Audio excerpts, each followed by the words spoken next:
Oke, assalamualaikum warahmatullahi wabarakatuh. Nama saya Sigit Prayogi.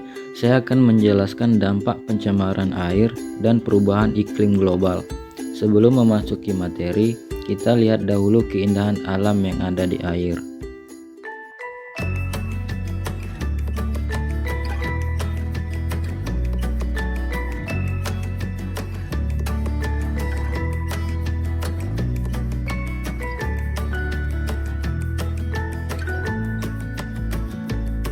Dengan adanya buku biokonservasi, kita dapat mempelajari dan memahami bagaimana cara menjaga dan melestarikan alam kita dari ulah manusia. Selanjutnya kita masuk ke materi, yaitu pencemaran air. Pencemaran air adalah perubahan keadaan di tempat penampungan air seperti danau, sungai, lautan, dan air tanah yang tercemar atau terkontaminasi oleh bahan-bahan pencemar akibat dari aktivitas manusia. Dampak pencemaran air dibagi menjadi 4. Yang pertama yaitu sampah rumah tangga. Jadi, rumah tangga ini setiap harinya menghasilkan limbah.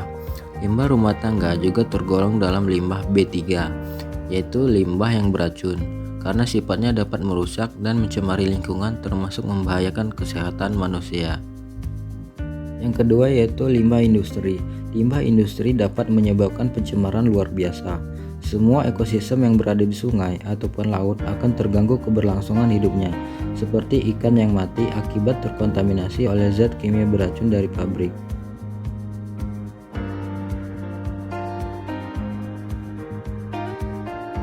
Yang ketiga yaitu penggunaan bahan peledak secara berlebihan.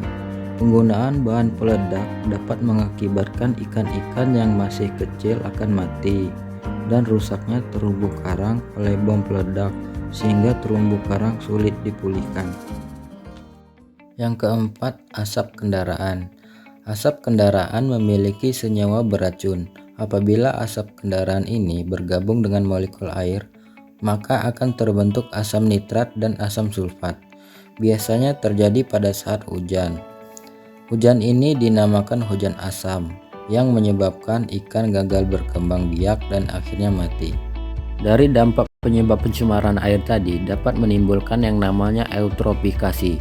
Eutrofikasi adalah suatu proses di mana suatu tumbuhan tumbuh dengan sangat cepat dibandingkan pertumbuhan yang normal. Proses ini disebut juga blooming. Seperti ganggang yang mampu bertahan di kondisi yang kritis, dapat bersaing dan mengalahkan spesies plankton lainnya.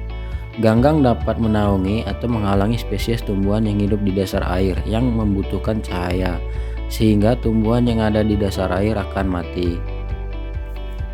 Materi yang kedua yaitu perubahan iklim global. Perubahan iklim global diartikan sebagai serangkaian ciri-ciri iklim yang sedang berubah saat ini, termasuk pola-pola curah hujan dan angin. Perubahan ini akan terus berlanjut di masa depan.